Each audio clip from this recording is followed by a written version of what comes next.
Hola, gracias por sintonizarnos como lo haces todas las semanas. Soy el pastor Moisés Verano, aquí de Sunrise Church en español, y estoy súper contento que estés con nosotros. Pero también quiero tomar estos cortos momentos o unos cortos segundos para agradecerles a todos los que han estado orando por mí y por mi familia. Como ya muchos saben, yo salí positivo con el COVID, mi esposa también, mis hijas, pero gracias a Dios estamos recuperados y estamos de nuevo para seguir en la faena y en la obra del Señor. Ahora, estamos en una serie increíble que hemos titulado ¿Quién es Jesús? Y estoy seguro que en la gráfica si has visto la gráfica de la serie, y la pusimos obviamente antes de comenzar, que hay diferentes imágenes de quién representa a Jesús para diferentes religiones, diferentes movimientos. Pero nuestro objetivo es que a lo largo del Evangelio de Juan nosotros podamos presentar el Jesús bíblico, el Jesús que la Biblia quiere que tú y yo conozcamos. Ese Jesús que vino, se hizo hombre, vivió entre nosotros como el Cordero del Padre en medio de la humanidad y que murió por nosotros, resucitó en la muerte y regresará también. Ahora, quiero enfocarme en el día de hoy en una parte que es muy especial y es el capítulo 2 del libro de Juan. Pero, ¿cuántas veces has tenido que verificar tu identidad?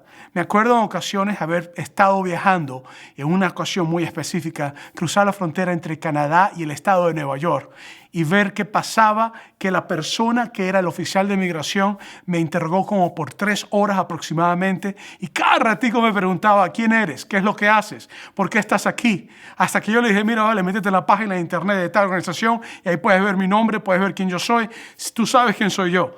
Es interesante, te piden a veces tu licencia de conducir, te piden tu cédula de identidad, partida de nacimiento, te pide tu número de seguro social, si tienes número de seguro social, información personal, dirección, sucesos en tu vida, porque quiere identificar quién tú eres como persona.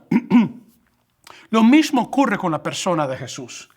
Imagínate Jesús entrar en una comunidad, en un pueblo, que por cientos de años, literalmente, ellos estaban en un momento de tradición y donde todo lo que era religioso tenía que ver con sus tradiciones y sus costumbres. Y él llegara a decir, yo soy el Mesías que he venido a salvarles, que he venido a traer la vida, que he venido a traer la bendición de Dios a ustedes.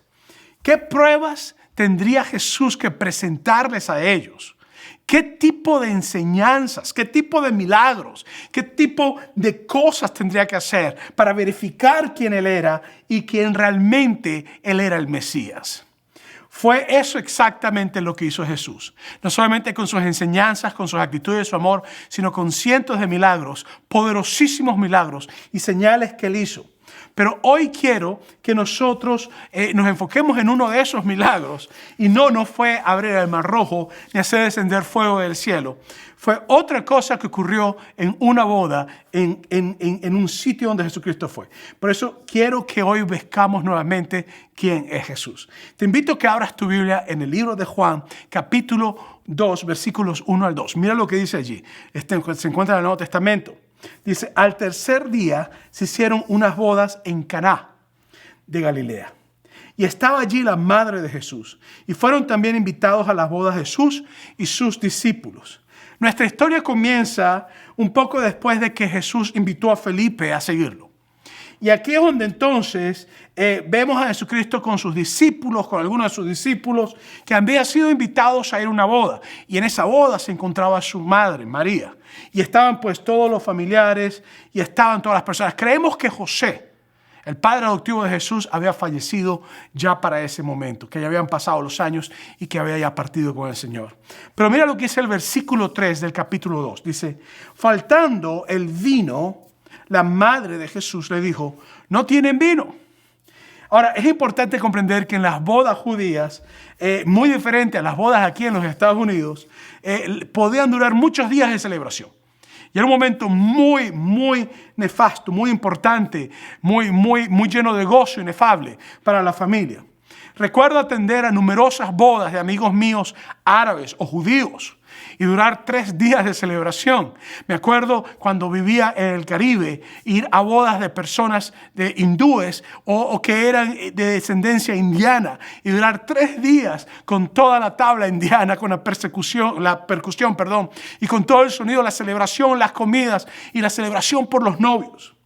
Entonces, era en las culturas orientales del Medio Oriente o de Occidente, o del Oriente, perdón, la hospitalidad es una de las cosas más importantes. Entonces, lo que ellos tenían que asegurarse es que los invitados estuvieran bien cubiertos, que no les faltara alimentos y que ellos estuvieran sobre todo gozosos y celebrando a los novios. Por eso, en la cultura judía, el vino en las bodas era muy importante.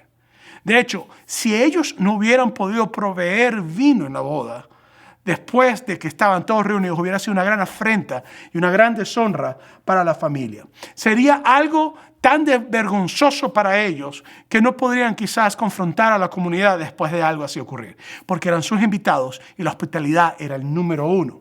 Así que María tenía que hacer algo. Ella quizás era cercana al anfitrión de la boda, quizás conocía a los novios, y entonces se le ocurrió hablar con Jesucristo. Se volvió hacia el Mesías y le dijo, ¿qué puedes hacer? Por eso en el versículo 4 del capítulo 2 de Juan sigue diciendo así. Le dijo, ¿qué tienes conmigo, mujer? Aún no ha venido mi hora. No leas mal esta declaración. Esta no es una falta de respeto de Jesucristo hacia María, la que fue su madre en la carne. En realidad era un término cariñoso y era un término donde él se refería a ella como mujer, no como madre, porque su relación ahora había cambiado. Ahora él venía a hacer la voluntad de su padre. Él venía ahora a actuar como lo que él era, el Mesías, el Salvador del mundo. Pero vemos también cómo ella se somete a Jesús como su Señor. Y vemos también cómo Él le dice que aún su hora no ha llegado. Y lo que Él se estaba refiriendo específicamente es que aún su tiempo de morir en la cruz no había llegado. Y que su tiempo de dar su vida por nosotros en esa cruz aún no había ocurrido. Pero sigamos leyendo en Juan capítulo 2, versículo 5. Mira lo que dice. Su madre dijo a los que le servían, haced todo lo que os dijere. Haced todo lo que os dijere. Esta declaración implica sumisión de parte de María hacia Jesús. Implica que ella conocía quién Él era. Y ella trajo la necesidad a Jesús y se la presentó y confió que Él iba a hacer algo, creyendo de que Él tenía el poder para hacerlo. Ahora, esto revela mucho acerca de María como persona. ¿Por qué? Porque no era su problema. No era algo que le incumbía a ella. No le afectaba la honra ni el honor a ella. Pero ella era una persona dadivosa y sabía que su hijo Jesús podía hacer algo en medio de todas esas cosas. Y ella optó por hacer algo para ayudar a la familia. Veamos el versículo 6 de Juan capítulo 2, nuevamente en el Nuevo Testamento. Dice, y estaban allí 6 tinajas de piedra para agua, conforme al rito de la purificación de los judíos, en cada una de las cuales cabían 2 o 3 cántaros. Ahora, ponme atención. Para los líderes religiosos, le daban mucha importancia a la purificación con el agua. Era algo que era tan normal y era algo que era tan solemne que era costumbre que ellos antes de comer o antes de hacer todo, se lavaban las manos múltiples veces. Entonces, no estamos hablando de que Él está hablando unas tinajas que estaban por ahí vacías. No, no, no. Estamos hablando de que Jesucristo ve 6 tinajas que son especiales para el ritual de lavamiento, el ritual de purificación que tiene que ver con asuntos religiosos, que tiene que ver con prácticas de quienes ellos eran. Más adelante Jesucristo habla con los fariseos y los llama a ellos diciéndoles que en lo exterior estaban limpios, hablando de la purificación que hacían con esas tinajas, pero que su interior estaba podrido y corrompido. Y creo que aquí ahora se encuentran estas 6 tinajas grandes de piedra. Mira lo que dice el versículo 7 de Juan capítulo 2. Dice, Jesús le dijo, llenad estas tinajas de agua. Y las llenaron hasta arriba. Ahora, cuando estamos hablando de estas tinajas, eran quizás un aproximado de 150 galones. Sí, señor, 150 galones de agua. Más que suficiente para refrescar a todos los invitados de la boda, más que suficiente para ellos tener un momento agradable en la boda. Sin embargo, lo que faltaba no era el agua, lo que faltaba era el vino. Y eso es lo que vamos a ver ahora. En el versículo 8 al 10 el versículo 8 al 10 del capítulo 2, mira lo que dice. Entonces les dijo, sacad ahora y llevadlo al maestresala. Y se lo llevaron. Cuando el maestro Sala probó el agua hecha vino, sin saber él de dónde era, aunque lo sabían los sirvientes que habían sacado el agua, llamó al esposo y le dijo: todo hombre sirve primero el buen vino, y cuando ya han bebido mucho, entonces el inferior, mas tú has reservado el buen vino hasta ahora. En algún momento, en el momento de vertir el agua en las tinajas, de llenarla, el milagro de la transformación del agua al vino ocurrió. Y creo que esto es un milagro increíble. Entonces los sirvientes le dieron una copa al anfitrión, al que estaba a cargo de todo lo que estaba ocurriendo. Y el tipo lo probó, quizás lo saboreó, quizás lo airó. Y cuando dijo: esto es buen vino, esto es lo mejor que hay. Y en su lugar comienza entonces a pasar todas las cosas. Los invitados empiezan a disfrutar. Probablemente el hombre lo olió y dijo: esto es lo mejor que hay. Versículo 11 de Juan capítulo 2, miren lo que dice: este principio de señales hizo Jesús en Caná de Galilea y manifestó su gloria a sus discípulos, y sus discípulos creyeron en él. Entonces, en el Evangelio de Juan, nuestro autor Juan registra 7 señales distintivas para verificar que Jesucristo es el Mesías, el Dios verdadero en carne. Y una de las cosas que ocurren es que él iba haciendo grandes milagros, grandes cosas, pero el primero fue convertir el agua en vino. ¿Te imaginas lo que sería eso? ¿Te imaginas lo que sería ese momento? ¿Te imaginas cómo se sintieron sus discípulos en la boda del Cana? Se tenían que sentir tan emocionados y quizás hasta dijeron: wow, este Jesucristo que está cerca con nosotros, que camina con nosotros, que nos ha llamado, es un hombre que tiene milagros, que tiene poderes. Hasta ahora seguir a Jesucristo es increíble. No había nada malo en seguirlo, sino que todo era bueno. Habían fiestas, habían manifestaciones de su poder. ¿Ves? Cada vez que Jesucristo hacía un milagro, pasaban grandes cosas. Pero no todos los milagros que Jesucristo hacía, la gente se alegraba como se alegraron en Cana. Sino que habían milagros donde la gente se molestaba, donde causaban problemas. Y se iban acercando los días para la Pascua, la celebración de la salida de Egipto, del pueblo de Israel, de la salida de Egipto a la tierra prometida. Y cuando estaba ahí, entonces mira lo que dice el versículo 14 del capítulo 2 de Juan. Dice: y halló en el templo a los que vendían bueyes, ovejas y palomas, y a los cambistas allí sentados. Entonces Jesucristo sale de la boda, todo el mundo feliz, la gente contenta. Hay un milagro de multiplicación, hay un milagro de transformación de agua en vino. La honra de la familia sigue. La mamá de Jesús ve que su hijo hace el milagro. Los discípulos creen en él, ella se sujeta a él, lo reconoce como lo que él es, y sigue ocurriendo todo esto. Pero ahora Jesucristo se mueve de ese escenario y se va a la parte donde iba a celebrarse la Pascua. Y esto es una celebración masiva, literalmente, donde venían personas de todas partes del mundo para comprar un sacrificio. Normalmente en el ritual judío tenías que sacrificar por lo mínimo 2 palomas. Y la forma en que lo hacían es que ellos agarraban al animal, el sacerdote lo sacrificaba, derramaba la sangre, y la sangre era un simbolismo del perdón de pecados, de todas esas cosas. Y tú vas a ver cómo la gente iba. Entonces, de todas partes del mundo estaban celebrando lo que sería la Pascua, la celebración de la salida de Egipto, de la esclavitud, al momento de prosperidad, de bendición, a la tierra prometida. Y cuando tú vas a un evento deportivo hoy en día, tú sabes que hay gastos. O sea, tú gastas el ticket, compras en el ticket si es que atiendes a un partido de soccer, de fútbol, o un partido de béisbol, lo que sea. Tú compras un ticket, pero entonces te cobran algo por venderte el ticket, entonces te cobran algo por la parte electrónica, entonces la oficina que te vende el ticket te compra algo. Cuando llegas allá te das cuenta de pagar $20 de estacionamiento o 15 de estacionamiento. Al fin y al cabo, se gasta mucho en todas estas cosas. El asunto está en que en el templo estaban pasando cosas que no deberían pasar, que pasan en un partido de fútbol, que pasan en un sitio así.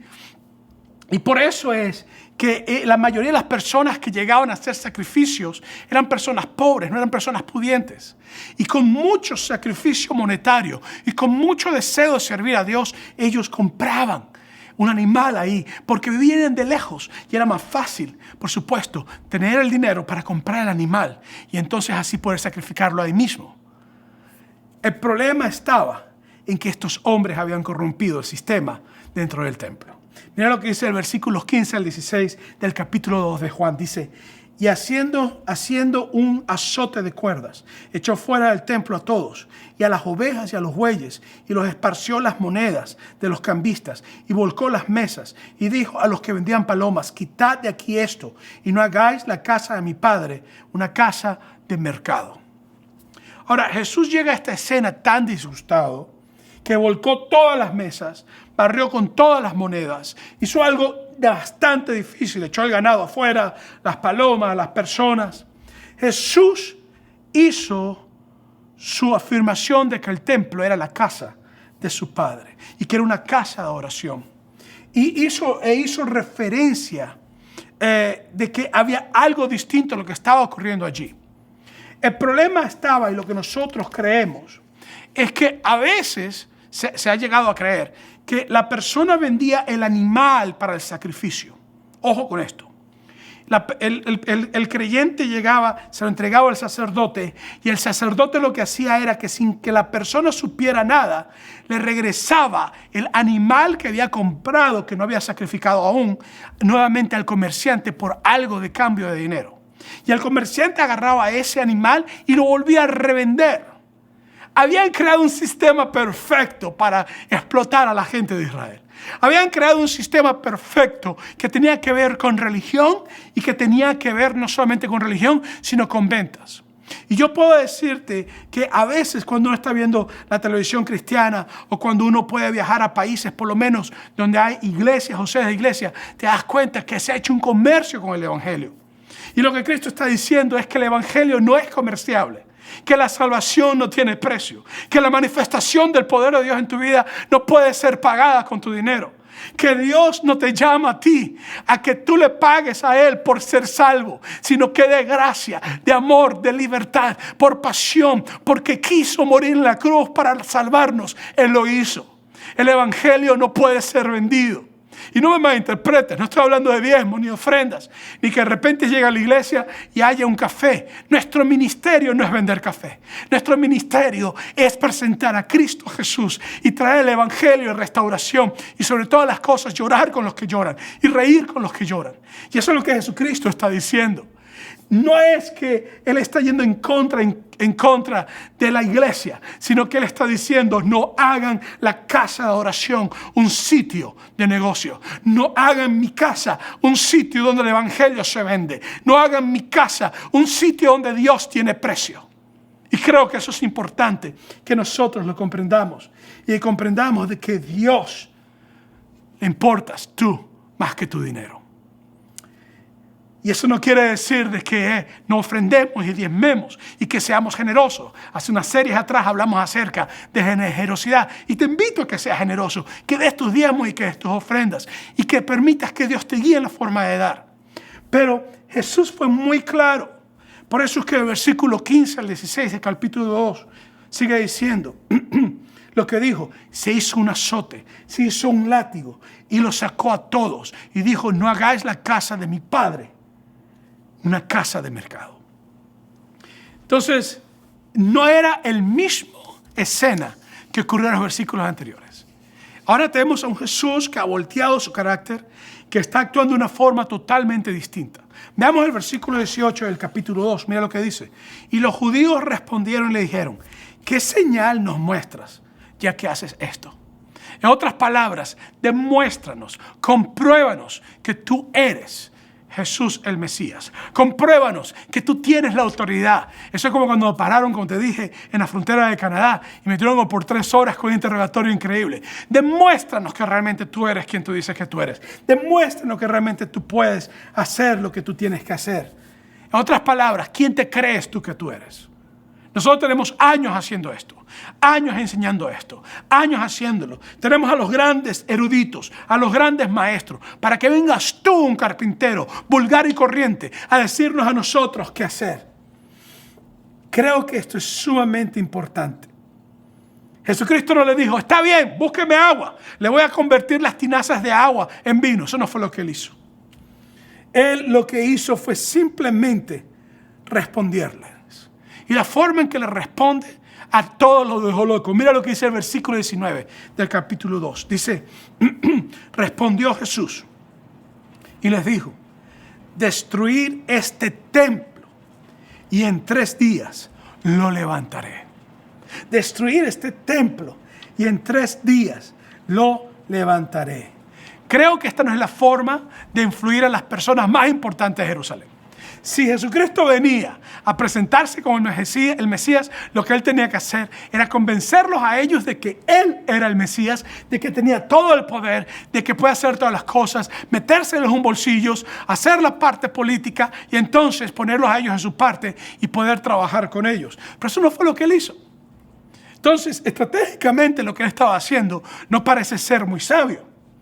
Esto no eran lo que Jesucristo estaba haciendo para reclutarlos a ellos, sino que él lo que está haciendo es simplemente diciéndoles a ellos que él tiene el poder de morir y resucitar de la muerte. Por eso es que le dice, destruir este templo y en 3 días los levantaré. Haciendo alegoría de que cuando el día que él murió en la cruz de Calvario, él iba a resucitar y que él tenía el poder de hacerlo porque él sí era el Mesías.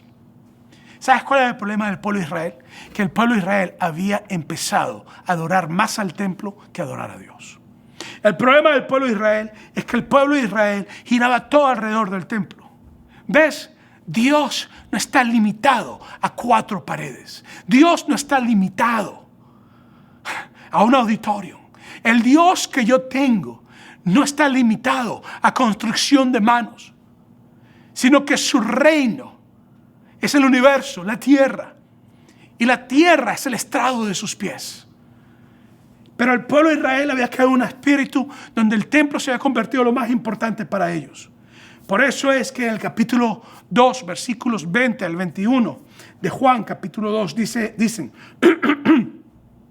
dijeron luego los judíos, en 46 años fue edificado este templo, y tú en 3 días lo levantarás. Mas él hablaba del templo de su cuerpo. Qué giro de acontecimientos tan increíbles. Qué cosa tan espectacular. Él voltea todo, hace todo, y ahora él le dice que él va a resucitar. Ahora, ¿por qué esto es importante para mí? Lo del vino, lo del agua, lo del templo. Tú me puedes decir, Pastor Moisés, ¿por qué usted nos está diciendo esto? Número 1, y quiero que te metas esto en tu cabeza. La fe en Jesús no es una elección que ocurre una sola vez. Oye, muy bien. La fe en Jesús no es una elección que ocurre una sola vez, sino que es un modo de vivir por el resto de tu vida. ¿Por qué yo te digo esto? Porque muchos de nosotros creemos que con el simple hecho de hacer una oración y decir a Jesucristo, Señor, entra y se acabó, que ya no tengo más nada que hacer. Que ya no tengo más nada que tratar la forma en que yo vivo, que no tengo que cambiar la forma en que yo soy, que no tengo que obligar mi forma de ser a Jesús, que no tengo que ir a la iglesia, que no tengo que diezmar, que no tengo que ofrendar, porque ya lo hice. El evangelio es una decisión que camina contigo hasta el día que tú mueres y aún después del día de tu muerte. Él está contigo en cada giro, en cada momento. Es como que vas manejando un carro. Tú no compras un carro y dices, ya lo compré, no tengo que manejarlo más. Una vez que tú lo compras, te montas detrás del volante y empiezas a manejarlo. En cada giro que das, tomas una decisión. En cada momento te aseguras que tu carro esté bien. Es lo mismo. La diferencia es que Jesucristo va contigo, conduciendo junto a ti, junto al volante, estando contigo en los estacionamientos, cuando das vueltas, cuando haces todas las cosas. Entonces, cuando tú aceptas a Jesús, tú tienes que mantener el rumbo. Y los discípulos habían aceptado a Jesucristo y era tiempo que ellos mantuvieran el rumbo de seguir a Jesús en medio de todas las cosas. Era sumamente importante. Y que si en un momento de una boda Jesucristo hace un milagro como agua en vino y que ve alegría, gloria a Dios. Pero en un momento donde la gente quería matarlo, ellos no podían cambiar su fe en Él. Tenían que seguir en Él. Y esto es importante, mantener el rumbo, oye muy bien, mantener el rumbo cuando no obtienes el milagro. Y creo que aquí tenemos que regresar a las bodas del Cana.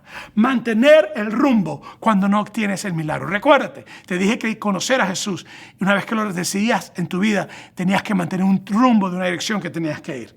Fíjate lo que dice en Juan capítulo 2, versículo 3 al 4. Dice, y faltando el vino, la madre de Jesús le dijo, no tienen vino. Jesús le dijo, ¿qué tienes conmigo, mujer? Aún no ha venido mi hora. En este intercambio fascinante entre Jesús y María, la primera vista parece tan tribal, tan fuerte, el venir a pedirle ayuda a Jesucristo de parte de María. Pero escucha lo que Jesucristo dice. Jesús quiere que nosotros le llevemos nuestros problemas. Él quiere que cuando falte vino en la boda, nosotros le digamos a Él, nos faltó el vino, necesitamos que tú hagas algo. Es más, es imposible saber si María creía que le iba a hacer algo o no. Pero yo sí creo que ella creía que le iba a hacer un milagro. Yo creo que ella lo había visto quizás hacer otro tipo de milagros. Antes que Él naciera, ella sabía quién era Él. Y antes que Él naciera, ella esperaba las promesas que el Padre le había dado. Ella llevó su petición a Jesús. Y lo más importante es que ella le confió el resultado a Jesús. Por eso que en Juan capítulo 2, versículo 5 dice, su madre dijo a los sirvientes, haced todo lo que os dijere. En otras palabras, ella estaba diciendo, Jesús, creo que tú puedes intervenir. Yo creo que tú puedes intervenir. Recuerda lo que te dije, mantener el rumbo cuando no obtienes el milagro. Yo vengo a buscar ayuda, pero y yo vengo y le entrego mi corazón a Jesús. Pero ¿qué pasa cuando tú estás orando para que ocurra un milagro y no pasa el milagro? ¿Qué pasa cuando tú estás orando para que el vino sea transformado, el agua sea transformada en vino y no ocurre la transformación? ¿Qué pasa cuando quizás tienes un familiar con COVID y está grave en el hospital? ¿Qué pasa cuando quizás tienes a una persona que tiene cáncer y estás pidiendo que Dios lo sane y en vez de sanarlo se lo lleva? ¿Qué pasa con tu fe? ¿Qué pasa con creerle? ¿Qué pasa con tu relación? ¿Qué pasa con tu rumbo? A cambio, cambia tu rumbo. Y creo que esto es importante, porque María no le dijo, mira muchachito, a partir de ahora haces todo lo que yo te diga, te mueves rápidamente, así que Jesucito, me cambias esa agua en vino. No, ella dijo, hijo, esto es lo que necesito. Y él le dijo, ¿qué tienes conmigo, mujer? Mi tiempo todavía no está cerca. Pero aún así, él respondió. Yo creo que esto es importante comprender. Mi trabajo es pedirle a Dios. Pero Dios, que conoce lo que es mejor para nosotros, o aún con medio del dolor, que sabe que nos ha causado dolor, pero Dios conoce lo que vamos a pasar nosotros.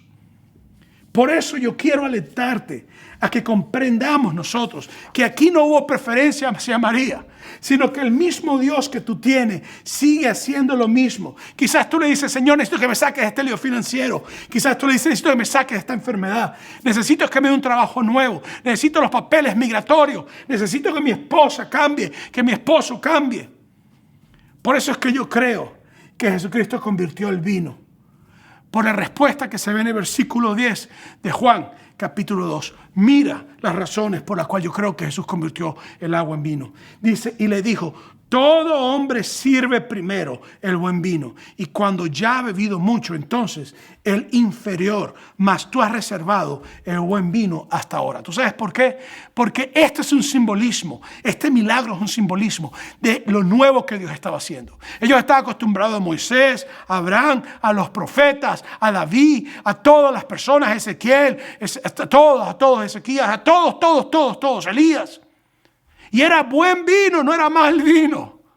Pero Jesucristo está diciendo, ahora, de lo que eran tinajas, de asuntos de purificación, de ritualismos, cosas, costumbres, tradiciones. Ahora viene el agua fresca que se transforma en vino nuevo. Esa agua fresca representa ahora el nuevo movimiento, el nuevo convenio, el nuevo pacto, el nuevo testamento, la nueva cosa, donde ya no es un profeta que viene a hacer milagros y señales, sino que es Dios mismo humanado de manera de hombre a morir por ti y por mí.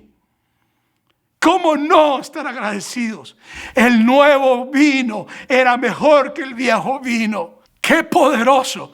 ¡Qué increíble el poder comprender esto! Óyeme, el vino que Jesucristo convirtió era el nuevo vino, que era mejor que lo viejo. Sí, Moisés hizo el agua convertirse en sangre y trajo dolor a Egipto. Pero Jesucristo trajo el vino que trajo gozo, nueva alegría, nueva paz, que trajo un nuevo convenio. Sí, en el día que Él dio su vida por nosotros, Él tomó el vino y dijo, esta es mi sangre que simboliza, o el vino que simboliza mi sangre, el pacto. ¿Ves? Por eso es que el milagro ocurrió ese día. No era porque María se le metió en su cabeza un capricho, sino porque el propósito de Jesucristo está presente. ¿Sabes qué es el asunto? Nosotros pedimos siempre milagros basados en nosotros. Y eso es normal. Pero nosotros siempre pedimos milagros basados en lo que yo quiero, en lo que yo creo que yo necesito. La forma de Dios pensar es mayor. Es en lo que todos necesitamos, en lo que es mejor para la comunidad. Y por eso creo que es importante que nosotros comprendamos esto. Esto hoy me revela a mí que cuando yo acepto a Jesucristo, yo mantengo un rumbo y ocurra o no ocurra el milagro que yo espero, mi labor es seguir en el rumbo de la fe, que es fidelidad en Cristo Jesús. Entonces, mantener el rumbo. Recuérdate, número 1, mantener el rumbo cuando no obtienes el milagro. Número 2, cuando no recibes la respuesta. Poner tu fe en Jesús no significa que Dios le deslice una hoja de trucos constantemente a ti. O que tengas un genio en una jarra que tú puedes frotar y ¡puf! Sale Jesús y le dices, ahora quiero que me hagas un milagro. Que ahora depende de los entendimientos y los misterios de Dios. No, y no me malinterpretes, yo creo que Dios es un Dios de milagros. Yo creo que Dios es un Dios de milagros, 100%. Pero creo que mi fe va más allá de lo que ocurre al frente mío. Y mi experiencia pastoral y mi experiencia como cristiano me deja a mí saber que yo no adoro a Dios por lo que Él me da con milagros que yo estoy esperando, sino que el mayor de los milagros es que Él envió a Jesús a morir por mí y que yo ya tengo entrada con Él por la eternidad. Y el mayor de los milagros es que logró transformar a este tipo malo, echado a perder, en un hombre que aún no es perfecto, pero aunque no es perfecto, es un hombre lleno del amor de Dios. Eso es un milagro. Para los que me conocieron en el pasado, saben que eso es un gran milagro. Y yo creo que esto es importante. Mira lo que dice el versículo 11 del capítulo 2. Este es el principio de señales. Hizo Jesús en Caná de Galilea y manifestó su gloria y sus discípulos creyeron en él. ¿No se siente un poco al revés esto? Pensé que ya creían en él. Pensé que ya ellos era un requisito para ser discípulo, era creer en él. Pero aquí te dice que ellos creyeron en él. Lo que creo que Juan nos está diciendo en esta parte aquí es que los discípulos estaban llenos de todo tipo de preguntas. Así como tú también las tienes. Tú llegaste a la iglesia, crees en Jesucristo, pero tienes preguntas. Y como mencionó el pastor Joel la semana pasada, un discípulo no solamente era un estudiante, sino que era un aprendiz que caminaba con Jesucristo día tras día. Siguieron al maestro, caminaban con el maestro, vivían con el maestro, estaban en situaciones con el maestro, echaban fuera demonios junto con el maestro, oraban por los enfermos con el maestro, predicaban con el maestro. Probablemente escucharon la conversación de María con el maestro de ceremonia y probablemente se dieron cuenta de que no había el vino y que había un problema. Pero ver cómo ellos creyeron fue importante porque la fe viene por el oír y por ver la obra de Dios. Entonces, aun cuando la respuesta que tú estás esperando en un determinado momento no te llegue, mantén tu fe en el rumbo de que Jesucristo es tu esperanza. Y esto creo que es importante, porque la vida puede ser confusa. Yo como pastor he tenido que tratar con personas donde tienen años orando por un familiar y de repente muere. Y me han dicho, pero ¿por qué si yo tengo 20, 15 años orando, Dios se lo llevó? Yo he tenido que tratar con personas donde hemos estado orando toda la iglesia por alguien en el hospital y de repente Dios se lo ha llevado. Y creo que son los momentos más difíciles porque nos sentimos que Dios no ha respondido a lo que pensábamos que Él iba a responder. Pero yo quiero que nosotros comprendamos que los caminos de Dios no siempre son claros. Pero tú sabes lo que sí es claro, que si vivimos, vivimos para Dios. Y si morimos, vivimos para Dios. Tú sabes lo que sí es claro, de que Dios es supremo, que Él es soberano y que a veces Él guarda silencio. Pero que aún en medio del momento donde mi rumbo yo esté andando, si la respuesta no ha sido dada, yo me mantengo fiel al rumbo que Dios me ha dado. Mira lo que dice en Juan capítulo 2, versículos 19 y 22. Dice, respondió Jesús y le dijo, destruir este templo y en 3 días lo levantaré. Dijeron luego a los discípulos, en 46 años fue edificado este templo y en 3 días tú lo levantarás. Mas él hablaba del templo de su cuerpo. Por lo tanto, cuando resucitó de entre los muertos, sus discípulos se acordaron de que había dicho esto y creyeron la escritura y la palabra que Jesús le había dicho. ¿Sabes por qué? Porque no solamente fueron los años de caminar con Jesús, sino que la fe que viene por oleadas. Hay momentos donde tu fe va creciendo y de repente pasa un tiempo donde quizás baja un poco, pero vuelve otra vez otro momento de fe y crecimiento. La fe en Jesús es un proceso. La fe en Jesús es un viaje donde tú tienes que emprender tu fe y caminar en ella. La fe en Jesús no es una lección que haces una sola vez. Es una lección que haces por el resto de tu vida. Y creo que esto es importante que lo comprendamos. Así que mantén el rumbo. Número 1, cuando no obtienes el milagro. Número 2, cuando no recibes respuesta. Número 3, cuando no obtienes el beneficio. Cuando depositas tu fe en Jesús, cuando tú dices yo voy a creer en Jesús, no es como que si el cielo se abriera y todo fuera revelado. Y te empezara a llegar una gallinita de oro, poniendo huevos de oro constantemente. La verdad es que el mayor beneficio que jamás tú vas a tener en Cristo Jesús es que ya tienes salvación en Él. Que ya pase lo que pase, tu vida está anclada, segura, por la eternidad en Cristo Jesús. Y creo que esto es importante. Pero a medida que nos afanamos a esta vida, nosotros descubrimos que seguir a Jesús no siempre trae beneficios. Y esto es algo que es claro. Eso lo sabemos todos los que somos pastores. ¿Cómo crees que se sintieron los discípulos en el momento que Jesús empezó a golpear las mesas y que todo el mundo se les volteó y todo el mundo se puso en contra de ellos? Volvamos otra vez a Juan 2, versículos 15 al 16, dice, y haciendo un azote de cuerdas, echó fuera del templo a todos, y a las ovejas y a los bueyes, y esparció las monedas de los cambistas, y volcó las mesas, y les dijo a los que vendían palomas, quitad de aquí esto, y no hagáis la casa de mi padre un mercado. Ya no estaba más en Cana. Se acabó. En Cana la gente estaba feliz. Ahora está donde están celebrando la Pascua y ahora la gente está molesta. Y ser seguidor de Jesucristo era tremendo rollo, tremendo problema. Esta es la realidad de tu caminar con Jesús. A veces es una fiesta donde hay gozo y alegría. A veces es un frenesí y muchos en contra de ti. A veces es una celebración. A veces son altercados porque tú estás presentando el Evangelio. A veces es una boda. A veces es una paliza que te dan por el Evangelio. Y como pastor te puedo decir que he experimentado muchas veces eso, donde he salido de un gozo inefable y al siguiente día tremendo problema y todo el mundo en contra porque estamos presentando el Evangelio y anunciando la verdad. Este no era el vino de la boda, era el caos del mercado. ¿Alguna vez has estado en medio de una situación como esta, donde se intensificaron las cosas, donde todo se convirtió en un problema, donde todo se hizo incómodo, donde todo era muy difícil? Estas imágenes de Jesús son difíciles de comprender, porque no es el Jesús humilde, sino que es un Jesús que anda discutiendo en un templo. Jesús estaba enojado, estaba molesto, al punto de que Él fue y volteó todo.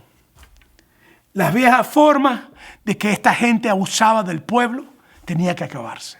La vieja forma en que se guardaban las cosas tenía que acabarse. Él venía a hacer algo nuevo y a establecer algo nuevo. Los judíos estaban profanando la casa de su padre. Y Jesucristo estaba parándose firme para defender lo que era de su padre. Cualquier cambio de dinero negociante que se hiciera en ese momento no era ser ni limpio ni puro. Y no era enfocado al sacrificio, sino a hacer plata. Y él tenía un problema con eso. Por eso es que esa transformación del vino y diciendo que el vino que venía después era mejor que el anterior, es una clara manifestación de que lo que Cristo ha hecho es lo mejor para nosotros. Yo quisiera en este momento recordarte a ti que el Evangelio pasa por altas y bajas. Que hay momentos donde vas a sentirte, donde estás en la boda del Cana, donde todos andan felices. Pero va a haber momentos donde te vas a sentir que estás en el mercado del templo y donde ves a Jesucristo voltear las mesas. Durante el coronavirus han habido cientos de infectados, miles de infectados, miles de muertos. Ha habido sufrimiento durante toda una nación. Y todo lo que yo te puedo decir a ti es que en medio de todo esto, el amor de Dios sigue cubriéndonos. Pero también nosotros vemos que pensábamos que estábamos en control de nuestras vidas. Y por el último año, Dios nos ha demostrado que no controlamos nada. Pero Él sigue controlando el templo.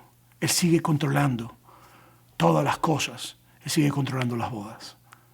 Tu Dios está en control de tu vida. Y quiero que recuerdes esto. Tu rumbo manténlo. Cuando no obtengas el milagro, cuando no obtengas la respuesta o cuando no obtengas el beneficio. Porque el beneficio es una relación con Cristo. Mira, yo creo que no hay nada más grande, no hay nada más alto que conocer a Jesús. Por eso, en este día, me gustaría invitarte a que si tú has escuchado este mensaje y te has dado cuenta de que Jesús, que tuvo que comprobar o demostrar quién era, verificar quién Él era, que tú sepas que ese Jesús quiere tener un encuentro contigo. Es algo muy sencillo. Y esto no es una oración mágica de abracadabra, pata de cabra, sino que es simplemente una oración de fe. Es una oración que si la haces con tu corazón, verás la mano de Dios y verás a Jesús entrar en tu vida y llenar de paz tu corazón. Y mantendrás el rumbo con respuesta, sin respuesta, con beneficio, sin beneficio, con milagro o sin milagro. El Evangelio no es por vista, es por fe. Si tú quieres aceptar a Jesucristo como tu Salvador, te invito a que ores conmigo esta oración. Padre Celestial, te doy gracias por Jesús, por tu Hijo amado. Te pido de que Él entre en mi corazón en este momento. Lo acepto como mi Salvador, como mi Señor. Cúbreme con tu Espíritu Santo. En el nombre de Jesús. Amén. Si tú eres cristiano y estás en un momento donde estás orando y no tienes respuesta y sientes que tu fe se está acabando. Si tú eres cristiano y estás pidiendo milagro y el milagro no ocurre y sientes que tu fe se está acabando. Si tú eres cristiano y simplemente no sientes el beneficio y sientes que tu fe se está acabando, yo te pido que tú ores conmigo esta oración que voy a hacer. La oramos juntos. Señor Jesús, el mayor de mis beneficios, el mayor de mis respuestas o la mayor de mi milagro es estar contigo. Lléname de tu presencia, dame la fe que necesito, llena mi corazón de la esperanza que Satanás ha querido robar. Ayúdame a verte a ti, a vivir por fe y no a vivir por vista. En el nombre de Jesús te lo pido, Padre. Amén y amén. Si te gustaría que te hiciéramos seguimiento, si has aceptado a Jesucristo como tu Salvador, nos encantaría saber de ti. Por eso te invito a que aquí en el número que aparece abajo en pantalla, que puedas mandarnos un texto con la palabra pasos. Y con mucho gusto, uno de nuestro staff se va a comunicar contigo y vamos a tener una conversación. No te preocupes, no somos telemercaderas, no vamos a estar molestándote, pero queremos saber y caminar contigo en tu rumbo en Jesús. Dios te bendiga.